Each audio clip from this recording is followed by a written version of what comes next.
Hello, everybody. It has been a stunning 24 hours or so with respect to Russia and Ukraine. It's about 7 a.m. here on the East Coast. I'm going to break down for everybody of what we know. Here's the headline. The head of the Wagner Group, Yevgeny Prigozhin, is currently in control of at least some part of the city of Rostov-on-Don in Russia after launching what is apparently a military coup against Vladimir Putin and his leadership. Rostov-on-Don, we've talked about it actually here before, huge logistical hub for the Russian war in Ukraine.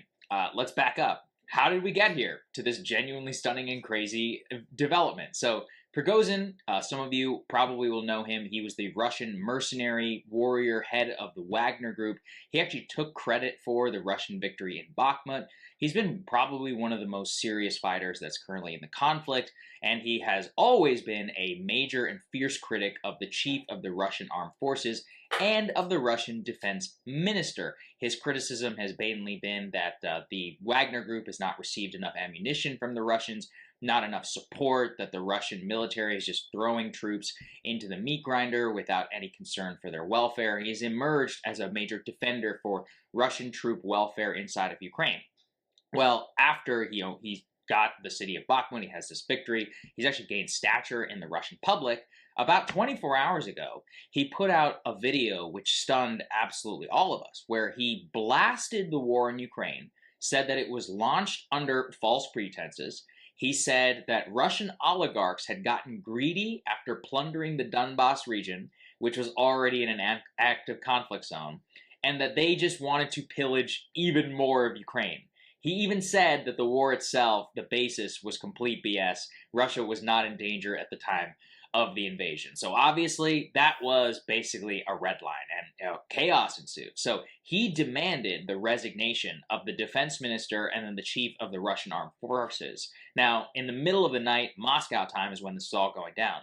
So the immediate sign that the Russian authorities were absolutely not going to let this stand is that the FSB, the main security agency, the successor to the KGB, opened a criminal investigation against him for, quote, armed mutiny. So that's it.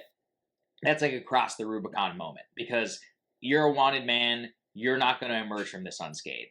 So at this point, things get even crazier. He starts posting all these voice memos on Telegram saying he's on his way to Rostov, not to, go after him. He claims he's been attacked. He claims that they had bombed him. Nobody knows if any of this is true, right?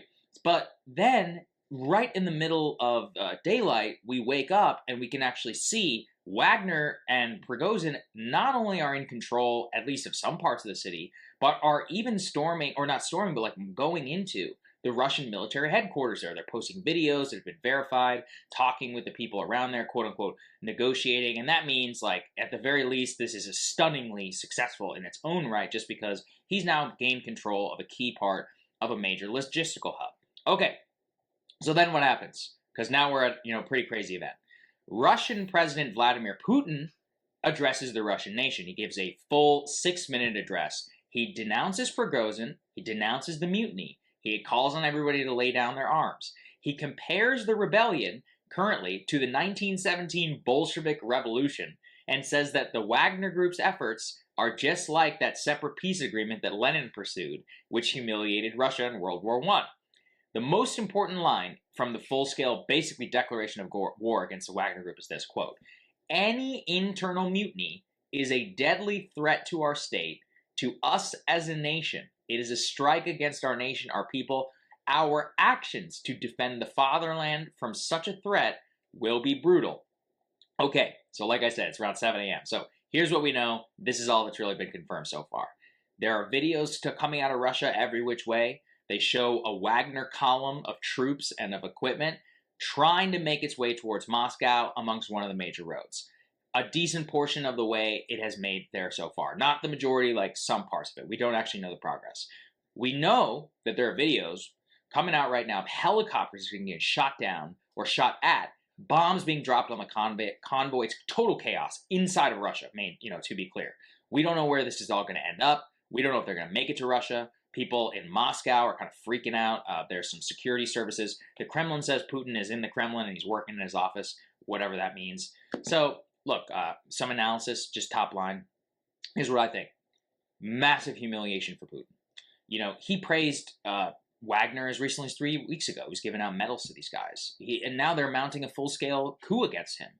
And, they're not listening to him. They're going after his war effort. Right now, I mean, this group is only 25,000 people. They're waltzing into a city of 1 million, effectively, basically undefended, and are at the very least advanced a couple hundred miles into Russia with no resistance.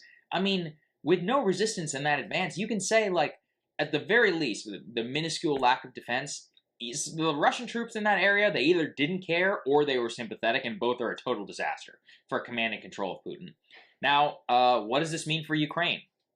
That is probably the most interesting question right now, because we could put it a couple of different ways. Obviously, Zelensky and the army, they put out messages saying they're celebrating. They're in the middle of their own counteroffensive.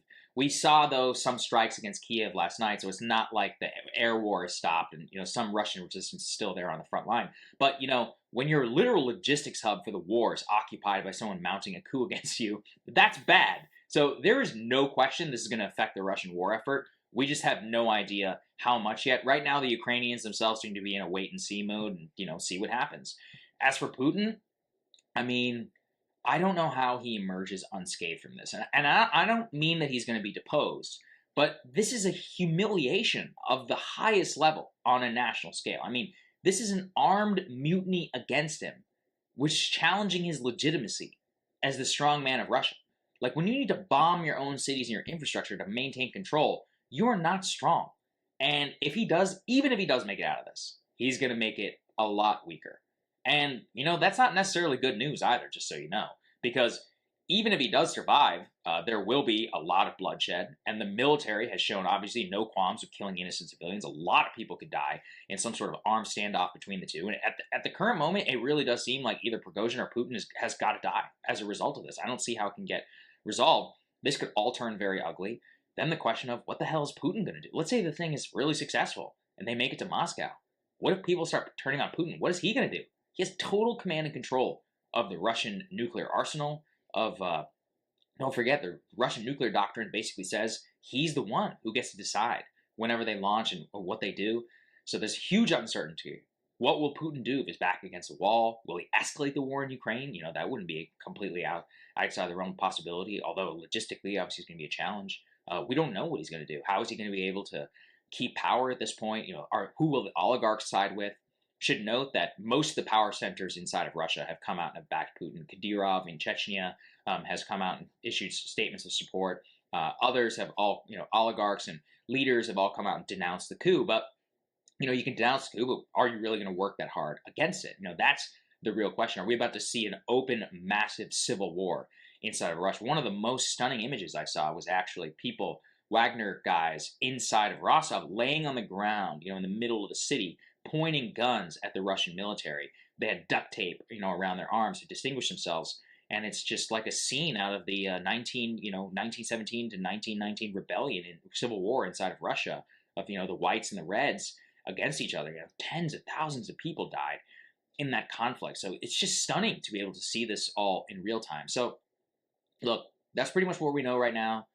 We can come back. We'll update everyone if anything else really big happens. I encourage everybody to maintain and just pay attention to really like what is going on. Before I sign off, I'm just making sure that nothing else major significant has happened that we wanted to update everyone. But I think that's a pretty good background as to the current coup inside of Russia, as to kind of how it started, where the main contours of where things are going, and of what possible end games and all of that will look like. So all of us wait and see mode, but no question, we're absolutely witnessing history right now. It's an absolutely stunning development. And just thank you to all the premium subscribers. They enable our ability to put these kind of snap videos out there and keep everybody updated and informed, all of our premiums all across the nation and the world. So breakingpoints.com if you're able to help us out. But otherwise, I think I'll sign off for now, and I'll continue to keep everybody updated if needed.